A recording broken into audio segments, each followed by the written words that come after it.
dès demain matin, il y aura effectivement des exemplaires chez tous les marchands de journaux. Il y aura sans doute des ruptures de vente puisqu'on ne peut pas prévoir par avance là où ça va se vendre le plus. Mais l'avantage, c'est que comme on va réassortir tous les jours, le message qu'il faut faire passer, c'est à tout le monde, on va servir tout le monde. Soyez juste un petit peu patient si jamais vous ne l'avez pas demain. Voilà. Est-ce qu'il vous reste des Charlie Hebdo aujourd'hui? C'est difficile, il m'en reste, mais ils sont déjà réservés depuis de longue date. Donc en fait, on est approvisionné un petit peu tous les jours, mais on avait énormément de commandes déjà avant la sortie, les mercredis d'il y a une semaine. Le mercredi en question, il y a eu encore plus de commandes et du coup, tous les jours on en reçoit une quantité variable, mais ça ne suffit pas pour approvisionner tout le monde encore. D'accord. Et vous avez combien de réservations? Au total, j'en ai compté plus de 800. 800 Charlie Hebdo de réservés. Quelque chose que je ne revendrai plus de toute ma carrière.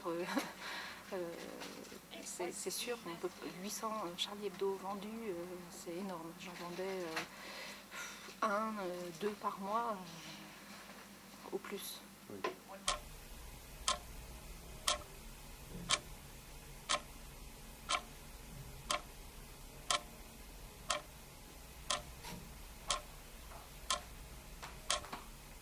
Vous aviez déjà acheté Charlie Hebdo? Il y a longtemps. Il y a longtemps. Je l'ai acheté, comme j'ai acheté, comme je te l'ai dit, comme j'ai acheté Harakiri, Canard enchaîné, que j'ai gardé longtemps. Canard enchaîné, même ici, avec mon mari, on continuait de l'acheter. Mais là, je l'ai recommandé, mais ça n'est pas encore arrivé, parce que je tiens quand même à continuer. Vous allez vous abonner? Non, je ne vais pas m'abonner. Pour raisons financières, et en plus de ça, parce que je préfère aller me déplacer pour l'acheter, si tu veux. Ça me permet de sortir. Par contre, là, vous voulez continuer à l'acheter? Oui, oui, je vais continuer à l'acheter. J'ai déjà envoyé mon fils ce matin, mais il me dit elle n'en a pas reçu.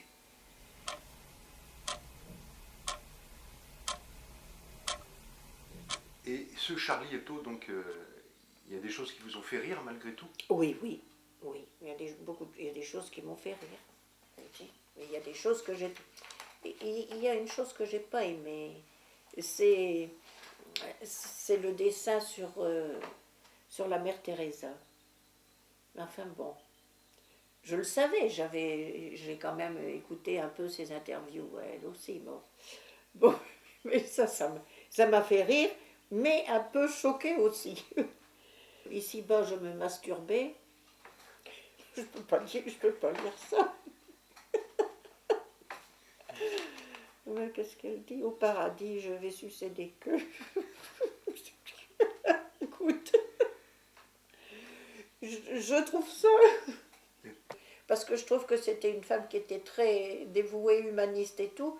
Elle a fait énormément de bien, si tu veux, pour les enfants, tout ça. Mais non, c'est pas que je suis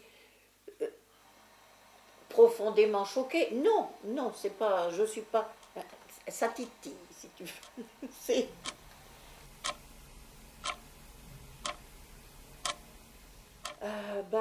si tu veux, dans son article, il commence à dire j'attendais un coup de fil de mes copains, mes amis, tout ça, comment ça se fait qu'ils ne me téléphonaient pas, d'habitude on avait pris rendez-vous, tout ça. Et puis il dit personne ne m'appelle, c'est bizarre. Et après, il apprend justement ce qui s'est passé. Alors, tout son article après, si tu veux, c'est... Ça, demain ne reviendra pas. Voilà. Il exprime tout son chagrin. Il dit c'est vraiment dégueulasse d'avoir fait ça parce que c'est des gens qui n'étaient pas violents, pas méchants.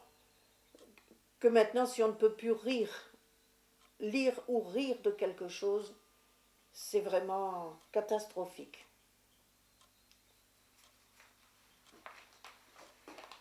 Ouais. C'est triste.